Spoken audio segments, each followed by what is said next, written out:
When you're wondering why and you're wondering how, and nobody else seems to know, pull up a chair, kick back and prepare for the Kyle and Gerard show.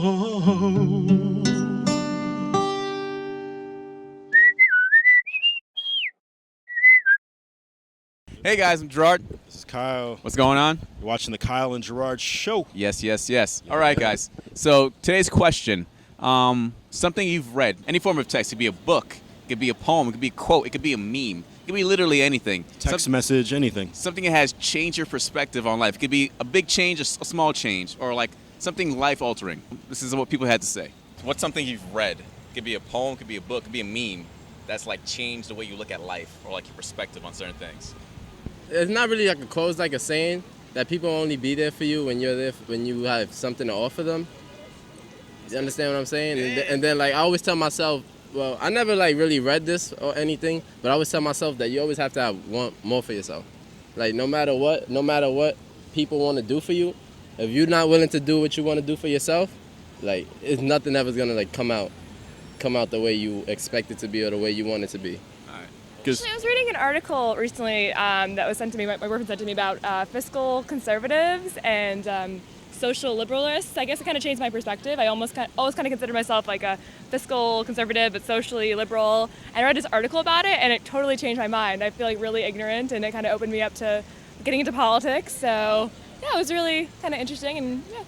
We're here to make you think. Yeah, you guys just really made me think right now. Provocative question. And to kill time. You guys know Reddit?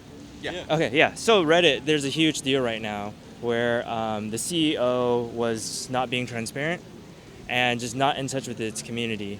And so it just really like showed me like, and she stepped down, she resigned today, which is like really big news. Community matters in every aspect of your life, whether it's community with your friends, community with your neighborhood. And I think it's taken for granted and overlooked a lot. Community theater in Long Island, and it was my first play, and that changed my life. It was, I was doing this character, he's seen the nitty-gritty part of life. It was a small thing. His character had to get dressed up for Thanksgiving, and he was on his army uniform, and his sister comes in, and he's bothering him about you know, why are you dressed like that? You're bothering mom, and you're doing this. And he says, you know what, I had enough of your bullshit. And he starts talking about, like, you know, you have friends, I had friends too. I had a friend that died, you know, told his sister that, you know, you're complaining about all this crap, but, you know, there's real problems out there. Not just war, everything. Poverty, we're walking around. How's it going, guys? My name's Nino Asensio. I'm an actor. Good luck to everyone out there following their dream and continue to follow it because it's worth it. I would pick a book. It's called The Medici Conspiracy, and it's about looted art, and it made me leave my former job and pursue a job in art law. Art law. Recovering stolen art and looted antiquities. Wow. So literally, by reading that book, it like Changed my life. Like what in the book, like? It's the courage of the lawyers that were going after these tomb raiders and the people looting antiquities in Italy. Just was really inspiring, and I wanted to follow that path. Right. I was watching Jim Carrey gave a commencement speech at some university in India. So many of us choose our path out of fear disguised as practicality. I consider myself to be very pragmatic and grounded and practical and logical. Quote made me realize that I kind of use it as a crutch because it's really disguising my fear of taking a risk or risk of the unknown. Chose to go somewhere and meet someone and do something, and it came out for the best. And I may not have done that had I gone with my normal instinct of just being practical and saying that's kind of crazy. You know what?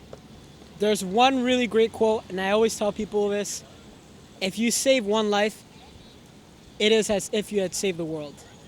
And I think that quote really extends to a lot of people in terms of just going out to help as many people as you can, because the more people who are inspired to help other people as a result of you helping one person makes the world a better place. Like a hot damn, I can't think right now. Take your time. No rush. Could have been something on Facebook. You can even say what your favorite book was. It's much deeper. You don't understand until an adult. You're like, hot damn, my parents let me read this. It's so deep. I didn't understand it. It's good. Okay, there you go. The Giving Tree. Was Mein Kampf by Hitler. Really? Yes. And the reason is, it's very, very interesting. The political climate that we live in now follows verbatim Hitler's plan. Amazing. Have you read Mein Kampf? No, I'm not. Read it. I will. I tell you, I couldn't believe it. I said, we are actually living this here in the United States. Or in life. Sure. Yeah. I read a book called How to Write a Lot. Okay. It was written by this psychology professor who tries to teach his students how to write these very boring texts that are just difficult to find the inspiration to write. And so I am not a psychology student. I don't ever have to write things like that. But I thought that the book laid out really great strategies for getting anything done. If you need, it laid out a lot of kind of misconceptions of people say, well, if I had the right desk, or if I had the right computer, or if I had the internet, or if I had some other crutch, he lays out this really great kind of illuminating workarounds for all of these things that trip people up. And basically the secret is you just have to have enough discipline to do it frequently. Yeah. And then by doing something frequently, you get it done a lot. Time plugging Harlem Arts Festival. HarlemArtsFestival.com. Check it out. It's awesome. She Cool runs event. it. I'm a co-founder. She runs it. All right, guys. Thanks. That was awesome. I just want to say thank you for giving us your time. And Some really good answers. I really liked what Augustine said. He had a really cool message. yeah, Augustine had a really cool message. I liked his. I also liked Chelsea's response. Chelsea was awesome. Thank you, Chelsea. Nino. I'm kidding. I liked them all. Yeah, Nino. the only Yo, name shout I out to Nino. Being an actor is tough. We all know it. Props to you, man. And I want to say thank you to everyone who participated. And thank you for watching Colin Gerard Show. Tune in next time. We'll Yes. be back All right. very soon. Bye. Bye-bye. Good. Thank you.